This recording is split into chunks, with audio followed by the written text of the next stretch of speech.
Assalomu alaykum. Demak, bugungi darsimizda kompyuterimizga Jupyter Notebook'ni o'rnatishni ko'rib chiqamiz. Jupyter Notebook nima deydigan bo'lsak, demak, Python kodlarini bizga yozish uchun kerak bo'ladigan, demak, IDE deymiz, Integrated Developing Environment. Ya'ni kodlarimizni yozish uchun kerak bo'ladigan maxsus muhit hisoblanadi. Demak, uning uchun nima qilamiz? Demak, terminalni ochib olamiz. Terminalni ochib turib, avvalambor demak biz papka ochib olishimiz kerak. Buning uchun demak men desktopga o'tib olyapman va desktopda yangi Jupyter demak notebooklar uchun yangi fayl papka yaratib olaman. Jupyter Notebook deb nomlab oldim va mana paydo bo'ldi. Endi uning ichiga kiramiz va kirib turib virtual muhit yaratamiz. Uning uchun Python 3 -m venv env Windowsda bo'lsa siz Pythonda o'zini yozasiz. Enter'da ezamiz, biroz kutamiz va bizda virtual muhit yaraladi. Bunda ls deb ko'radigan bo'lsak, demak bizda env nomidagi virtual muhitimiz yaraldi. Endi uni muhitimizni aktivatsiya qilib olaylik. Source env demak bin va activate. Virtual muhitimiz ichiga kirib oldik va endi demak Jupyter va Notebook packagelarini o'rnatishimiz kerak bo'ladi.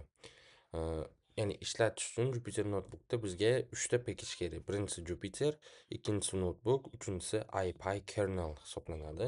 Ularni o'rnatish uchun pip komandasidan foydalanib pip install deb yozamiz va u yerga Jupyter Notebook va ipykernel deb yozamiz va enter'da ezamiz, biroz kutamiz va mana tortish boshlandi.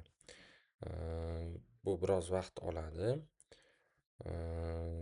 Hozir internetdan py.org dan yuklanyapti va yuklanib bo'lgandan keyin ularni yurg'izib ko'ramiz. Demak, tortib olindi, o'rnatildi. Endi biz demak piplist komandasida nimalar o'rnatilganini ko'rib olishimiz mumkin.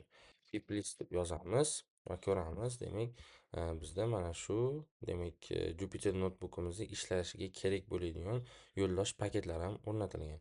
ipykernel o'rnatilgan, JSON nimalar o'rnatilgan. Jupyterda mana o'zini serveri ham o'rnatilgan.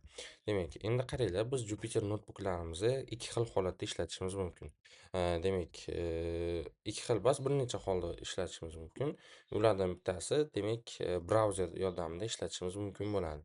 Uning uchun demak brauzerimizni ochib olamiz. Mana bu yerda demak new window qilaman va mana brauzerimizni ochib oldik. Endi Jupyterimizni brauzerda ishlatish uchun shunchaki Jupyter notebook deb yozamiz. Ya'ni virtual muhit ichida bo'lishi kerak. Notebook deymiz va enter'da ezadigan bo'lsak, bizda demak biroz kutamiz va bizda server ishga tushishi kerak bo'ladi. Jupyterda server ishga tushdi. Va mana ko'rib turibmiz, biz demak Jupyterimizni serverning ichida turibmiz. Demak, Jupyter notebookimizda bir nechta sozlamalar bor. Mana settingsga kirib, o'zimiz xohlagan demak temani qo'yib olishimiz mumkin. Mana yorug' temani qo'yishimiz mumkin. Yoki bo'lmasam dastlabki holatda qora bo'lishi mumkin. Buni o'zingiz belgilaysiz. Endi aytaylik, biz Jupyter serveriga kirdik. Jupyter notebook ochmoqchimiz, to'g'rimi? Buning uchun mana yerda new ni ezamiz. Ezib turib, mana bizda bir nechta optionlar bor. Folder qilishimiz mumkin, fayl qilishimiz mumkin, terminal kod yozishimiz mumkin. Lekin biz aynan Python kod yozishimiz uchun Python 3 ni belgilaymiz va bu ipykernel yordamida ochiladi va yurg'iziladi.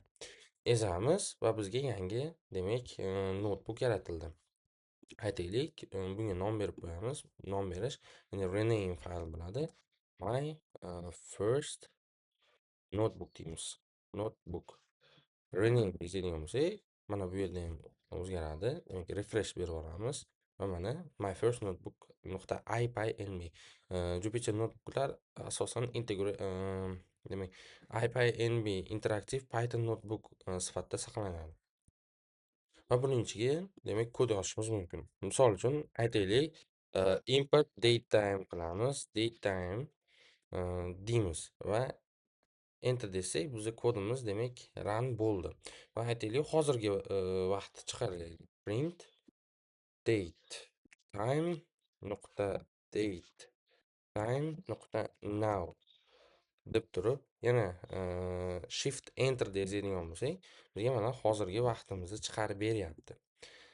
Demak, Jupyter Notebookda oddiy, demak, VS Code'da yoki PyCharmda yozilgan nima .py fayllardagi, ya'ni u yerdagi kod editorlaridan farqi nima deydigan bo'lsak, biz misol uchun mana bular cell deyiladi-da.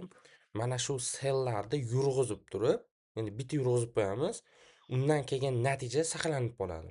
Misol uchun aytaylik, A ni men 8 sifatida berib qo'yapman.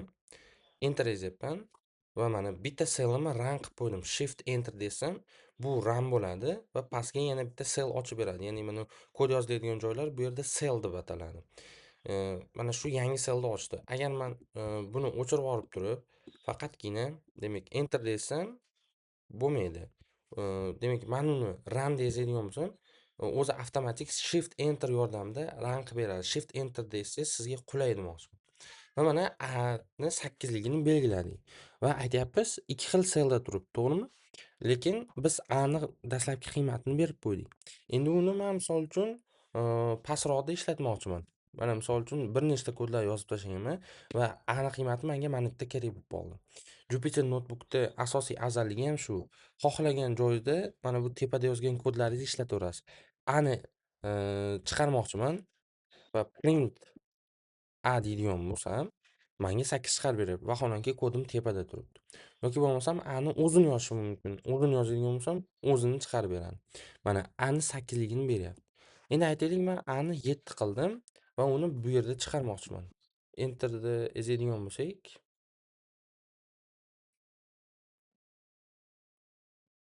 global deb qo'yar ekanmiz. Global A deymiz. Mana global deganda, ya'ni butunlay mana shu yerda turgan A'imizga o'zgartirish kiritish uchun global deymiz va A ni 7 deb qo'ydik. Mana shu yerda A'imiz demak qiymati o'zgardi. Buni qayta run qilaman va qayta run qilsam, mana 8 chiqyapti. Buni run qilaman. Ya'ni xohlagan, istagan joyimda o'zgartirib ketishim mumkin bo'ladi. Jupyter Notebookda ham afzalligi mana shu. Va aytaylik, virtual muhitimizga biz yana bir nechta pakejlarni o'rnatmoqchimiz. Uning uchun, demak, Ctrl C da ezamiz. Ezib turib, yes da, sen Jupyter serverda o'chirmoqchimisan deyapti. Yes da ezamiz. Ya'ni Ctrl C ni qaytadan ezib turib, yes da ezamiz. Va aytaylik, bizga NumPy kutubxonasi kerak. Uni o'rnataylik. Pip install NumPy deymiz. Enterni ezamiz va biroz kutganimizdan keyin NumPy kutubxonasi ham o'rnadi. Endi Jupyterimizni qaytadan run qilamiz.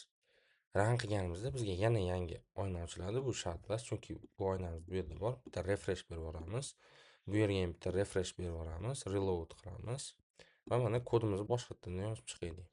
Yozildi va biz baqa endi aytaylik, NumPy kutubxonasini ham import qilmoqchimiz. NumPy deydigan bo'lsak, mana kutubxonamiz biroz kutib turamiz va mana import bo'ldi.